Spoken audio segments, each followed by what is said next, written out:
He never works late? No. He takes no work home? No need to. As I said, he's office personnel. He's a very good man. What he's done surprises me. He's the last person... Dr. George, they usually are.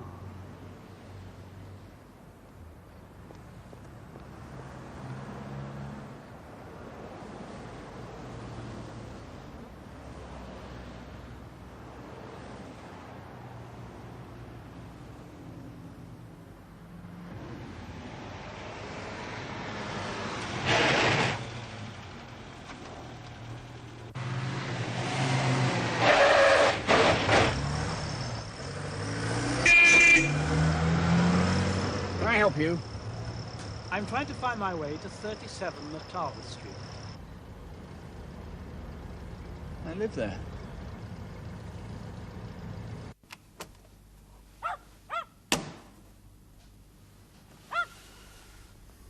Well, I didn't need this. What's here can be put in a thimble.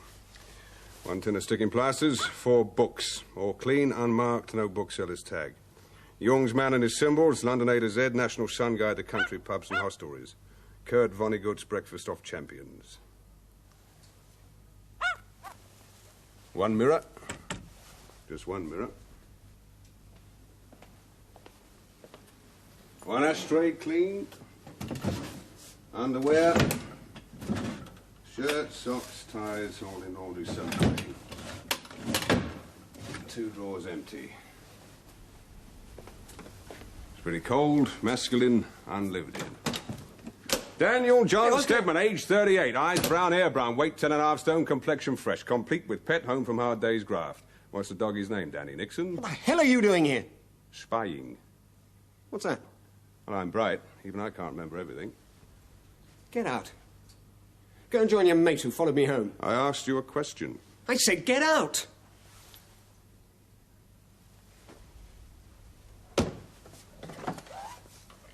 Assert your right as a loyal British citizen, Danny.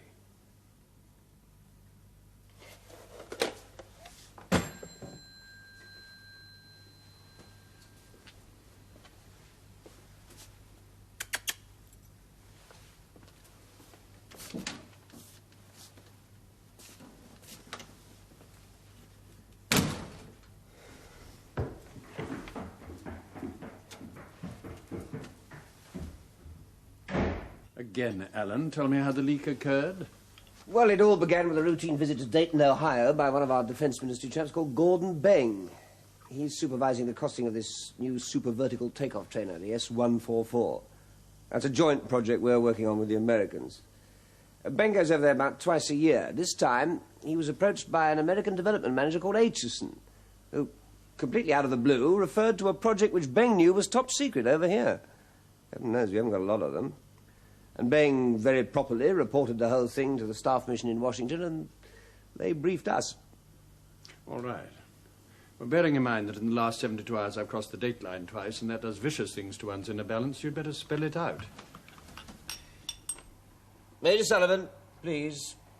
American industrial espionage? Our service contracts are all mutual with the States. They have the money, we have the ideas, so naturally they're in on the ground floor of any project. Well, not all. We do keep the occasional something to ourselves, and this is one of them. Call it sweet revenge, if you like, for the fact that when they get a bright idea, we're left outside with our noses pressed against the glass. Thank you. Sir, good trip. Major, I'm tired and I need explanations. 2 points, Major. First, the project. Sir? I arrived back 5 minutes ago. So far, I've only heard your tape on Stedman. Oh, I see, sir. Well, at Evington's, where Stedman works, they're handling 3 firm service contracts. Now, security over these and personnel is highly efficient. But? Evington's also have a resident genius in navigation systems, a man called Pocock. He's aged 24. Yes, I can read. Go on. Well, he sits facing a wall. If he puts anything down on paper, he's usually bored because it's all over. IQ rating, 184. Now, Pocock has only been seen to talk to 2 people over the past 3 months. As far as anyone can remember, to Dr. Malcolm George, the director at Evington's, and Stedman during one canteen lunch. Now, Dr. George is clean, and when we put the screws on Stedman... He didn't threaten to call, nor has he called the police. But don't these high flyers find human communication impossible? They're too bright to hold a normal conversation. Well, it took me 2 hours to get that down in words of 1 syllable from Dr. George, let alone Pocock. Pocock wouldn't talk to me. He plays chess against himself. and loses. And what's Pocock's project? Or something he calls the bank bore. Yeah, the prototype was only approved about 3 weeks ago. The Americans don't know anything about it at all yet. But the reference that Bing picked up in Dayton was a little bit too close for comfort. A remark that was hardly accidental. Why bank bore? Well, the device resembles a sort of high-compression mole. It can burrow under the ground as far as you like, laying cabling of any sort. Its exploitation potential is enormous, particularly in the field of aircraft landing in 0-0 conditions such as blanket fog. Well, second point, Major. If we know that the leak emanated from Stedman, why not bring him in? It's what we're here for. As long as he's at large, he may be handing over goodness. Well, that's my decision, sir. We're showing our hand to try and frighten Stedman into exposing his network. Even if it is the network of an ally? Well, we're not at war. And 2 other projects at Evington's are top classification. Has he panicked? Major? Well, it's early days, sir. You sure you're using the right method, Alan?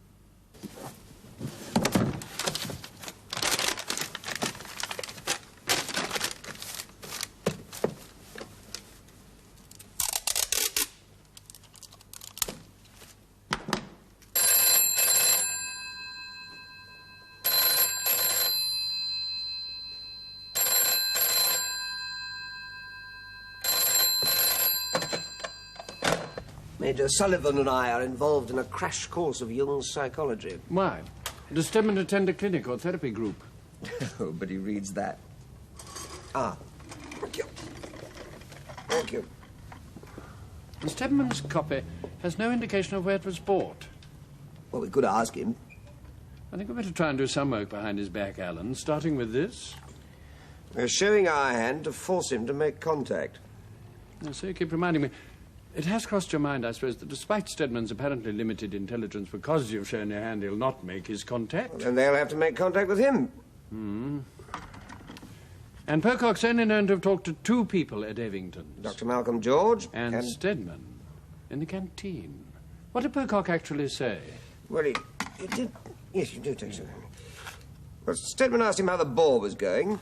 And Stedman's office personnel. He's also vetted, so obviously Pocock thought there was no danger in answering. I don't like it. A non-communicative high flyer suddenly bursts into song in the works canteen. Are we sure of him? I'm sure of nobody, even if Pocock did report his conversation to Dr. George. When we arrived on the scene, Dr. George reported it to us. That's how we arrived at Stedman. Why aren't you sure of Pocock? Come in, because he's gone absent. What? It's a habit of his. Ah, thank you. You seem remarkably unthrown. Well, there's nothing much we can do about it. Pocock lives at home. He's not there. Nor is he at the Newbridge Hotel, where he usually finishes up on his walkabouts. He strides over the Brecon beacons. I realise we know very little about Pocock. Major Sullivan is working on that. I also realise that he's slipped us. And we're chasing that up, too. Even if the only guide to his whereabouts appears to be going to involve us in a nationwide round-the-clock pub crawl. Well, what you can do is go over Dr. Malcolm George's record, see if we can be sure of him. Yes, we're working on that, too.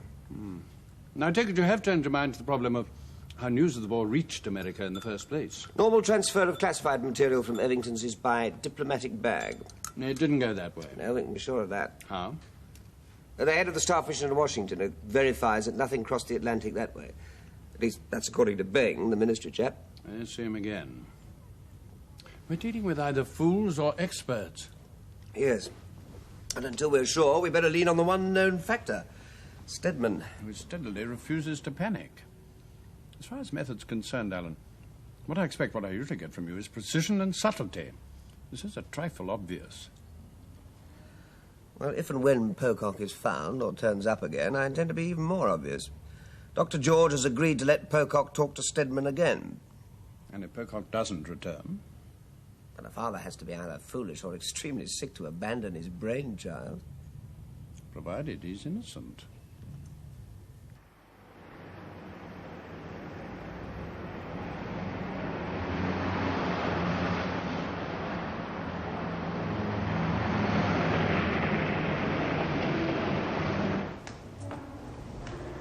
Stedman?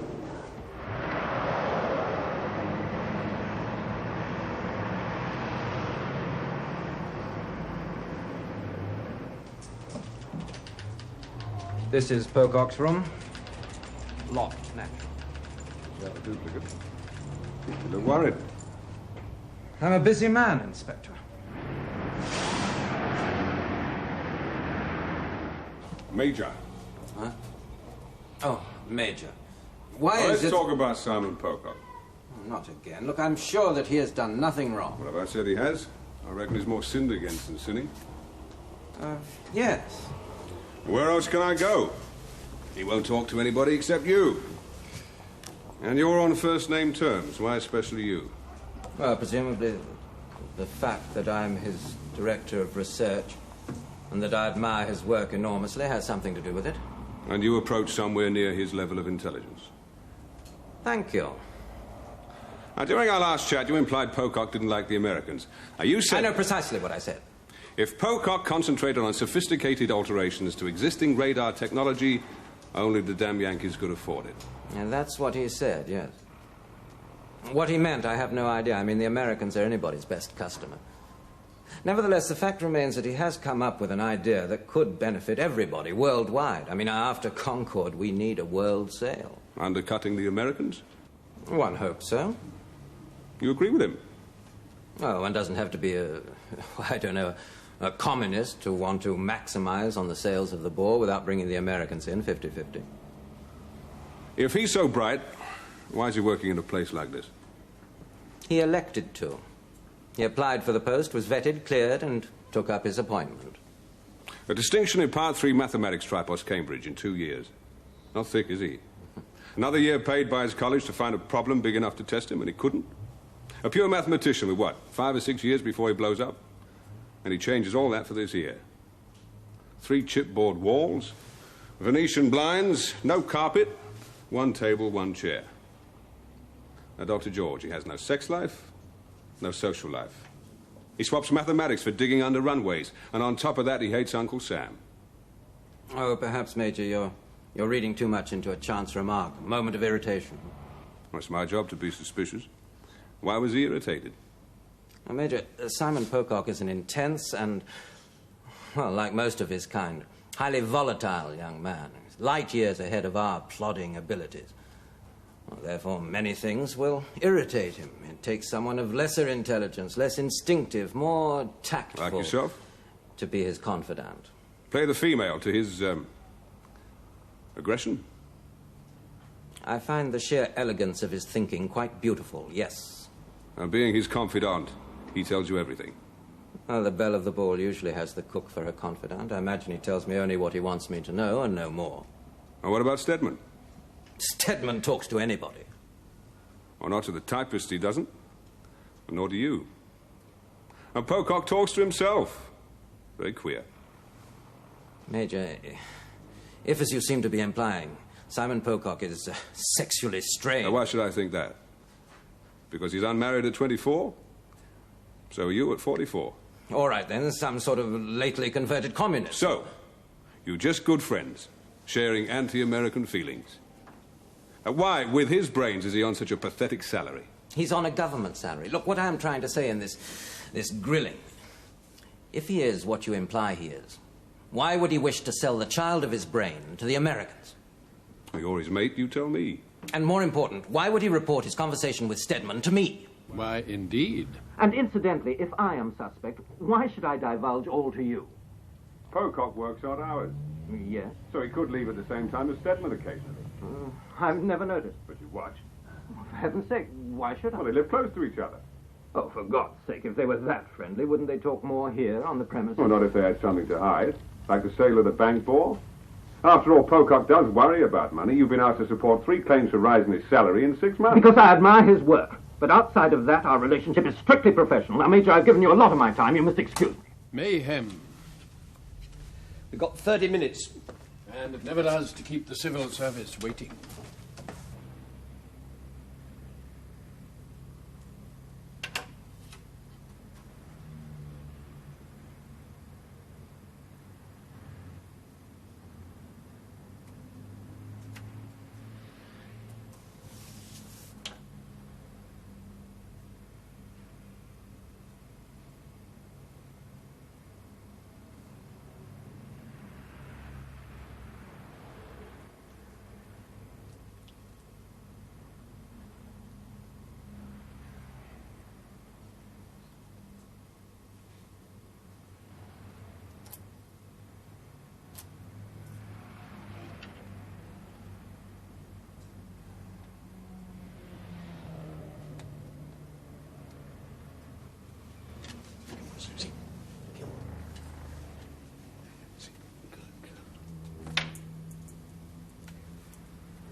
No, Mr. Bing. It's just that between now and the end of this bottle, we'd like you to go over once again your last trip to Dayton, Ohio.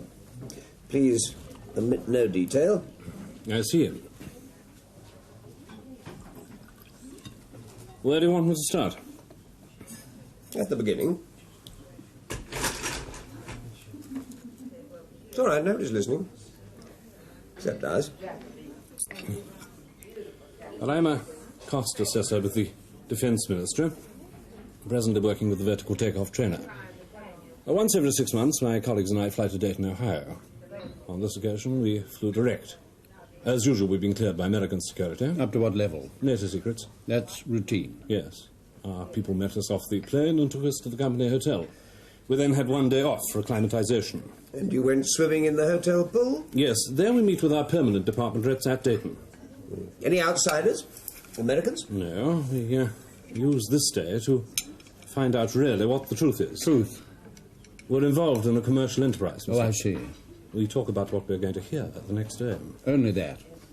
Well, apart from the football results, yes. Do any of your site reps talk about other, say, American projects over there? Never. Any other English project under development there? Not that I know of. Any research developments related to Evingtons? No. You know about Evingtons? Of course. And all of your colleagues, do they know of Evingtons? Most, I would think, yes. And after you'd swum, what then? We had a relaxed meal, uninterrupted by any business pressure. I think we'd better allow Mr. Bing one uninterrupted mouthful.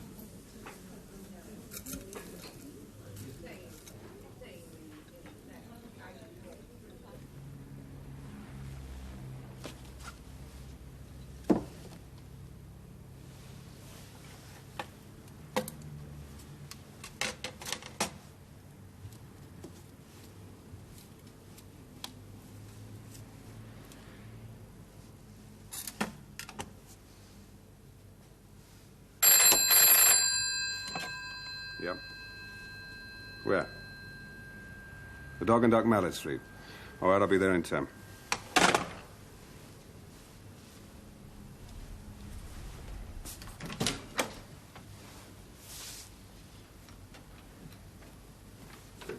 The next day? Just give us 10 minutes, will you? Who did you meet at the conference? Well, I've told you. There are about 30 of us. Production managers, heads of special projects, development managers, quality assurance managers. Good heavens. What we'd call inspectors. Contract managers, engineers. You talked about nothing but the S-144. Well, there's no time for anything else. And after the conference? There's usually some sort of dinner do. Look, I'm It's repeating confined to myself. the people who were at the conference. It's a company affair, yes. Any outsiders? Only the security men. From the company? I told you. 3 of them were from Washington. The one... Yeah, the production managers, the heads of special projects, do they ever change? Oh, can do. All except the development manager. He's peculiar to that one project. He could change, i.e. be moved to another project, as indeed Aitchison was, but is unusual. Well, why? I mean, if he's got a complicated project at his fingertips, why should he be changed? I'm afraid I have no idea. I've long ago given up trying to plumb the depths of American efficiency methods. Mr. Bing, would you now tell my colleague exactly what happened at this Hotel do? But this time we were with the new development manager, Fuller. At the cocktail stage, the former manager, Aitchison, came across just to say how's things. He was a guest? He was off the S144. Was he there alone? As far as I could see. Well, damn it was quite natural. We've been working with the chap for 3 years. Then what was unnatural? In the course of general chat about the S144, he remarked, quite jokingly, that as the S144 could land and take off from a tennis court, its supreme future value would be that it wouldn't need any boring airport additions. But if it was a joke, why should it strike you as strange? It was so non-technical. We were all of us there technical people. Yeah, but it was said as a joke, wasn't it? I mean, it was no hint of fear or warning. Yes. Yes, there might have been an edge of warning, yes. But this meeting was 4.5 weeks ago. That's before the bank ball was given the go-ahead. How did you know about it? But as I've explained to your colleague, I worked on a preliminary costing before the prototype was given the go-ahead. This Aitchison spoke to the one man in the room who knew about the ball, you? Yes. Could any of your colleagues possibly have known about it? No. Did you show any surprise at the remark? Not at all. I'm a civil servant. Did Aitchison stay for the dinner? No. He just walked away and started to talk to one of the Washington security men? Yes, I've told you. The tall one. Yes, your description was very, very detailed. Enough to make me do my homework. Did you see this security man sit at all? I told you he was 6 foot something, silver hair. I'm just simply asking, did you see him sit down? Well, we were all standing. Why should I sit Why, down? Alan? Well, if he's the man I'm thinking of, he's got a knee full of shrapnel. Mr. Beng, a guarded, even fearful remark had just been made to you, one to which you were the only person in a position to react. Surely you would have been fascinated. Well, we were at least 60 there. At a party, one turns away. And when Aitchison left? Did he appear glad to go? Well, I didn't strictly see Aitchison leave. He was more or less hidden by the security men. It looked natural. But he wasn't at the dinner, that's sure. Yes, but it was unnatural enough for you to report the entire thing to the staff mission in Washington. Which is, I presume, why we are here. What's Pocock like, Mr. Bain? I never met him. I only worked off his specifications. Were they complex? Yes. Could they be held in the head? Perhaps. By an expert. Would you regard yourself as an expert? No. If you or any of your colleagues, Mr. Bain, wish to convey difficult specifications to America... I beg your pardon. Would you use the diplomatic bag? Of course not. Everything will go through staff mission in Washington, and they're all technical chaps. I very much resent... My colleague is fascinated by method, Mr. Bain. I find his imputations despicable. Bear with my crassness, Mr. Bain. I find myself having to agree with my colleague on 2 counts. His choice of wine and his methods of inquiry. It seems that the obvious produces, in this case, the most fruitful reaction.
Thanks, Arnold. Yes, sir. Thank you very much.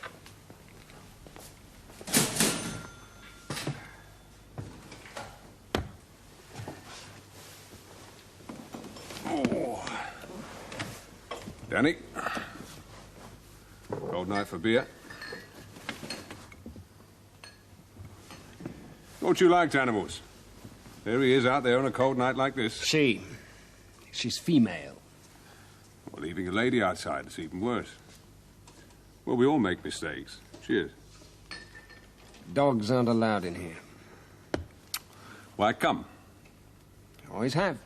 Before her. I'm a man of habit. Habit can be death. Or disguise. Why come? Get away from you? Why? You tell me. Well, I'm friendly enough. Get to know me. No thanks. You will. Home drinking's on the increase. You know that, Danny? It's all those little cans. It stops the need to go out. Socialise, meet people, talk. I hear you talk to very intelligent people.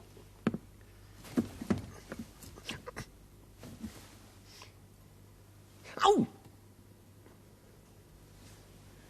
I cut it on paper. Oh, it's painful. Could have given you lockjaw. Then you couldn't talk, could you? Still, some of your WOG injections from Aden must still be working. We know you were in Aden. So come on, Danny, talk. You work in an interesting environment. Danny, you're panicking. Get off me! If you've done nothing wrong, there's no harm, is there, in a quiet drink? The wide-eyed innocents don't drop their phone receivers on calls. Just leave me be. Or call the police. You are the police. Arnold! Arnold tells me Pocock drinks here occasionally. Not very clever, is it, coming to the same place? You can't stop me going about my business. You can watch me day in, day out. I'll do just what I always do, I promise you. Yeah, you watch me. But it'll be boring. I'll be doing what I always do. Arnold! Even if you're everywhere. I'm telling you, I'm doing what I always do. Well, you do that. I will.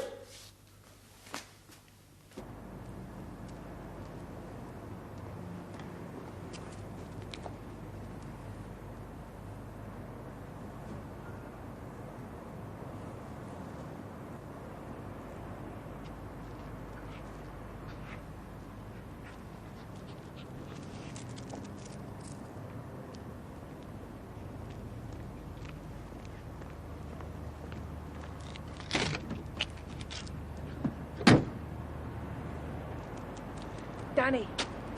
Follow him, sir? You do. Where's Pocock? Newbridge. It's on the collar. I'll get rid of it. There's someone with him. Which one, sir? Now, you go for Stedman, I'll take the other one. What if he resists? But take his dog away.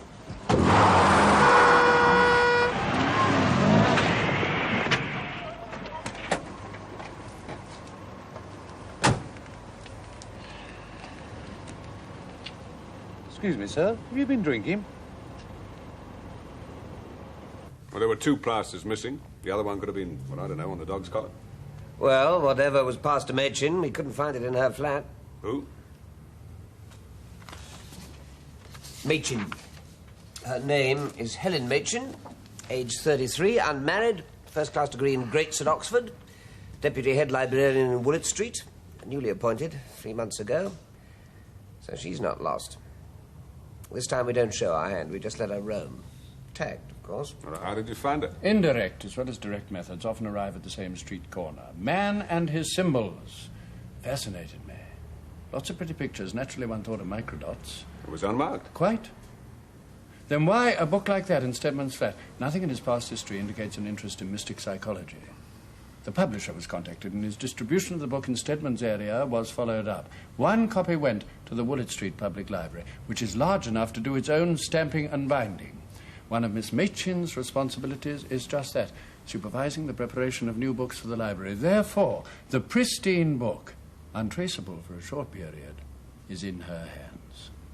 Very simple for her to lend it temporarily to Stedman. Why? No idea. Any books like it in her house? None. But a first in grades presumably has included some study of Jung. It could also indicate an ability to keep facts in her head. In the time that Stedman paused in the car park, what could he have passed to her? Oh, not specifications. It was time for what? 1 or 2 words? An inspired guess, but I'd say a name, address, telephone number. Pocock? I bet he's got them in his head.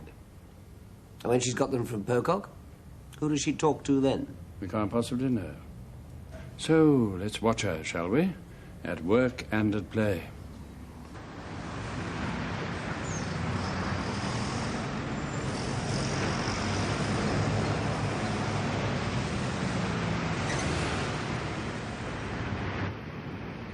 What's a mandala, sir? Sanskrit for a magic circle. One of the oldest religious symbols, used in Lamaistic and Tantric yoga as an aid to contemplation. There are Christian mandalas. Their roundness suggests peace and harmony. Thank you, sir. Not at all. In modern use, the godhead at the center is replaced by a man. Or woman. There she is. Where's your man? Coming out now, sir.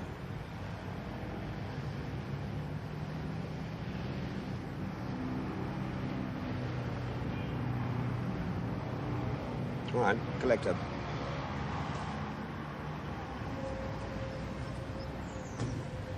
You know him, sir?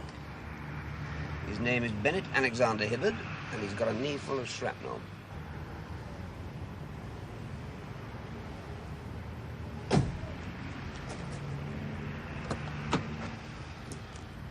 Hi, Bennett.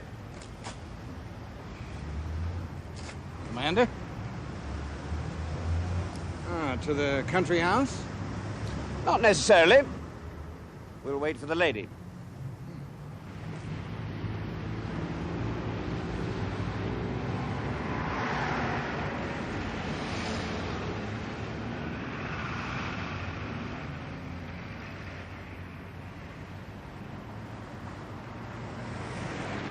So, you know what we note concerning you, Commander?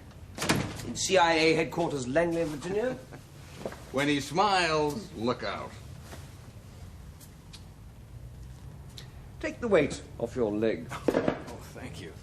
All the walking is sure hard on us tourists. You're a tourist? Yeah, to see the Mandela exhibition. Something's bound to rub off about the mysterious East, given Vietnam, even on a highly motivated careerist like myself. Yes, that puzzles me. Well, let me help. You're in the open again. You're to be seen. In Dayton and here. Commander, after Guatemala, there was a big shakeup. And I'm no longer CIA. I'm in straightforward internal security. The Industrial Secretariat. And now I can walk free. I take my vacations when and where I like. After a spectacular career... Oh, I thank you, sir. ...of unmitigated failure, I really don't see why they've let you loose. Failure? And I'm not talking about your lecturing in Yale Mintech or your career as assistant administrator to the Marshall Plan. No, I'm talking about 1954 onwards. Formosa and Western Enterprises. Failure. 1956, Costa Rica. Failure. 1960, U2. Failure. The Bay of Pigs. Commander, in our game, success is unheralded. Failures are trumpeted. Do we talk now about Philby or Blake? You're being too simple, sir. I am no longer fighting the militant forces of atheism. God rest John Foster Dulles. I'm a security officer. It puzzles me that you don't know that. Look, if I was CIA, I'd be here, as you well know, on bogus papers and disguising my limp. You see, Colonel, my point is... Please, Bennett, or even Benny. My point is that if you could make such an elementary mistake over zone times in a major military operation like the Bay of Pigs, you could do the same in Dayton, Ohio. Why was I in Dayton? Why was I talking to Aitchison? Is that what you're after? That'll do for a start. Donald Buck Aitchison, sir, is an extremely gifted organizer. Now, my department decided that the S-144 was in such a healthy state, progress-wise, that your Mr. Beng will corroborate that it was decided that we could put in a new development manager and shift Donald. Well, phones being what phones are, it meant me going personally to Dayton to talk to Donald. I caught up with him in a hotel. I didn't need to know about the conference, and we just left. There was so much to do. Could I ask what you did then? Well, sure. Sure you can. We flew direct military to Washington. Sir, you can pick up your phone right now and you'll find that Donald is in Dallas, development manager on a spin-off project related to our industrial satellite program. Why was he afraid? Who? Aitchison? Mr. Beng said that he was. I can assure you he had no cause to be. Who's Simon Pocock? I've heard the name, but... Helen Machen? Who's she? She's the lady you saw in the car. Well, I'd sure like to meet her again. Well, you've already met her. You were talking to her at the exhibition. Remember?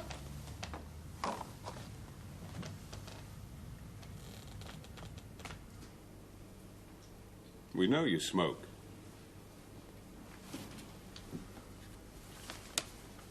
Three months ago, why did you apply for a post in Woolwich Street? It was promotion. Oh, two other posts were going at the same time. I like London. And I'm aggressively ambitious. Okay, Mondays to Saturdays, Thursdays off. You're a librarian, 9 to 6. How'd you pass your time otherwise? That's none of your business. It is. It is not. Sit down. Or do you want me to tell you what you do? Refresh your memory. We've been watching you long enough. Then why ask me?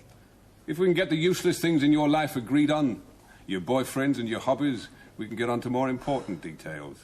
I have no boyfriends, as you call them. You just lend them books? Lend who? Funny thing is, 2 other members of your magic circle that we know of, plus you, have one thing in common. A good university education. 2 of you appear to share an interest in Jung, or rather mandalas. 3 of you are bright enough to keep information in your head. 3? You, Bennett Alexander Hibbard. Wow. The American you talked to at the exhibition. And Pocock. Who's he? Oh, the problem is the not-so-bright one. He needs help, tuition. Now, the question is why. All right, I'll tell you. He needs to be clued up a bit in case there's an emergency, and he has to go to the exhibition and not you, and not appear as stupid as he is. So lend him a book to help him along. And who better to do that than a librarian? What book? The one that was there 1 minute and gone the next in Philip's flat. Who? Oh, why sound so relieved if there's nothing in what I've been saying? Now, where were you at 9:30 p.m. Thursday, 24th of January, your day off? Where were you? I was seeing a man about a dog. I can't remember. A clever girl like you had to keep things in her head for a philosophy exam. That was years And you can't ago. remember last week? No. Well, that night you left your house just after 9. And for someone who was apparently just going for a walk, you dodged about a bit. Now, why dodge unless you knew you were being followed? You got back about 2 hours later, having been seen near the Dog and Duck in Mallet Street. Did you meet someone, make a phone call? Where to? The Newbridge Hotel? Call up Pocock, maybe, for the specifications. He's gone now, of course. I do have a phone in my flat. Maybe you knew it was being tapped. Knowing you, it probably is. Now, why should we tap the phone of a deputy, run-of-the-mill librarian? Now, from your house to Mallet Street, 20 minutes? I am new to the area. Well, there and back, 1 hour. What happened in between? You're assuming I know what the hell you're talking about. I don't mind stopping talking. I'm a librarian. A senior librarian. I'm not in the habit of breaking rules about the loan of books that I would punish others for breaking. I know no one called Phillips. His name's not Phillips. It's Daniel John Stedman. Who? A man with a dog. A dog whose collar had to be adjusted in a pub car park at 9:30 p.m., 24th of January. Let's talk about mandalas. You're unmarried. Right. Every CIA agent has to undergo a lie detector test as a condition of employment. In my CIA experience, we found it of great indicative value, but no one is ever cleared or convicted just on a polygraph test. What sort of cases do you usually turn up? Well, there are other weaknesses, but we turn up homosexual cases particularly. I came through that. With Dr. Malcolm George? Who's he? Gordon Beng. You know him? Yes, yes. Gordon Beng mentioned the arrival of 3 outside security agents at the Dayton Do. You were one of them. I've explained my business. Why 3? Well, Dayton is a top security production center. With adequate security procedures of its own. They liaise with Washington, my department, constantly. And why at the reception? Beng assures us that his visit was just a routine one for a progress conference, and the dinner was confined to personnel associated with the S-144 contract. Right, it's a joint project. I've been a good boy, Commander. Would you mind telling me why I'm here? You're a tourist. Commander, I respect your... Yes, all right, all right. Beng reported to us what can only be described as a deliberate leak of information in Dayton, Ohio, concerning a classified project in this country. Aitchison chose to speak to the only man in the room who could understand what he was talking about. You left the dinner with Aitchison, and now you're to be seen over here in London at an exhibition which links you with 3 already blown suspects. I'm trying to be helpful. You have been. You like women, Danny? And what's your relationship with Helen Machin? Danny, she lends you books or sends you them. Then they disappear from your room. She hangs around car parks when you walk your doggy. Now, you help us. We'll leave your dog alone. Okay, let's start again. You served in Aden as a short-term Army regular. Yes. Good. Now, on your application form, you requested Army Intelligence or Education Corps. Look. Yes. But despite your ability to talk to very clever men, you were turned down 3 times. Yes.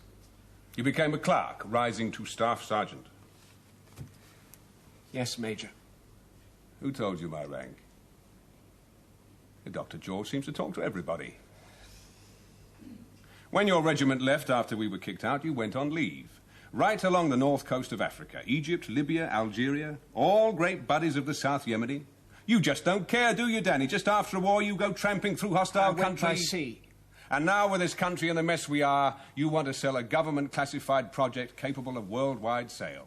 Something this country has paid for, Danny, in time, investment, and talent. Something of our own which could bring millions of pounds back to us. And you want to sell it for a few pennies. For which you and your girlfriend are going to get a good long stretch inside. So let's get back to Egypt. Because I reckon, Danny, to have travelled from Cairo onwards, you would have needed a friend. Someone like Bennett Hibbard, CIA, known perhaps as Abe Bannister, Eastern Shipping, the same man you could sell secrets to. Now, to save this country a lot of money, and you and Helen a few grey hairs, we need to know where your other friend is. Hibbard? No, Danny, we've got him. I mean Simon Pocock. You've got your link, Stedman and Hibbard. Yes, and the only one who can pull them together is Pocock. Who refuses to come home. Ah, it's also insubstantial. Machin and Stedman at the pub. Machin arriving recently in the area, lending books to Stedman. Machin and Hibbard at the same exhibition. Ryan. Yes, Inspector? Pocock's dead. Where are you, Inspector? Hang on. Where are you, Inspector? Abington's Electric, sir. How did it happen? Hung himself, sir. Doctor says he's been dead about 2 hours. The gate guard let him in about 8:30. He found him on his 10 o'clock round. Dr. George got me. Anything on the body? No, sir. Dr. George is very upset. Did he say anything? He's shocked, sir. Just keeps mumbling about women. Very bitter. As well, you better bring him in, Inspector. And any police photographs, I'd like those as well. Sir. Major Sullivan, urgent. Well, games are over. The verdict will be that he killed himself while the balance of his mind was disturbed. That's the trouble with these high flyers. They're off balance permanently. Dr. George, if he fancied Pocock, and if Pocock, to cash in on the Boer, was put in touch with the Americans by Stedman. Also like Stedman. And if the Catalyst, a CIA agent here, was moved into the area to organize things, and if she was a woman, and if Pocock fell for that woman... Then Dr. George would be sitting where he is now, muttering about women. Ah, but why should Dr. George report Stedman's canteen conversation with Pocock to us? He must have been aware it would implicate his friend. To warn him off, and Pocock took the hint and disappeared. Leaving Stedman to take the rap. Well, at least he's still alive. Pocock was found hanged an hour ago. Which leaves us where we were at the beginning. Why should Aitchison warn Bing about the Boer? Yes, and why should Hibbard profess not to know Dr. George when he didn't mind admitting to half knowledge of Pocock? I'm still fascinated by Hibbard's record of failure. Which would make him unsure. What I mean is, say Stedman let Hibbard know there was a big one up for sale. Hibbard would put an agent in to organize things, the lovely Helen. But Hibbard's only an intelligence officer. He'd want to check his golden egg with an expert. Aitchison. Why not? But why should Aitchison warn our Mr. Bing? Aitchison's only a professional in a good job. What does he want with industrial espionage? Money? Hibbard would have paid him to check the bank Boer out, or let him in for a cut. Yes, suppose that Hibbard promised a lot of money to Aitchison. And then as soon as Aitchison had said that the Boer was okay, from titbits that Pocock had let them have as bait, then Hibbard dropped Aitchison. I mean, he wouldn't need him anymore, would he? You mean Hibbard cut him out? No pennies for Aitchison. And then he warns our Mr. Bing to get his own back on Hibbard. Fear or revenge. Aitchison's in the clear. Now, Hibbard isn't.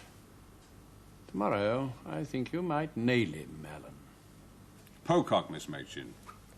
By all accounts, a pretty volatile, unstable kind of lad. Good-looking. Wanting more out of life, would you say, just by using his brains than other people? Like more sex? More money? Now he looks like that. You still say no boyfriends, Miss Machin? Just one. You were so gentle. That's what she's looking at.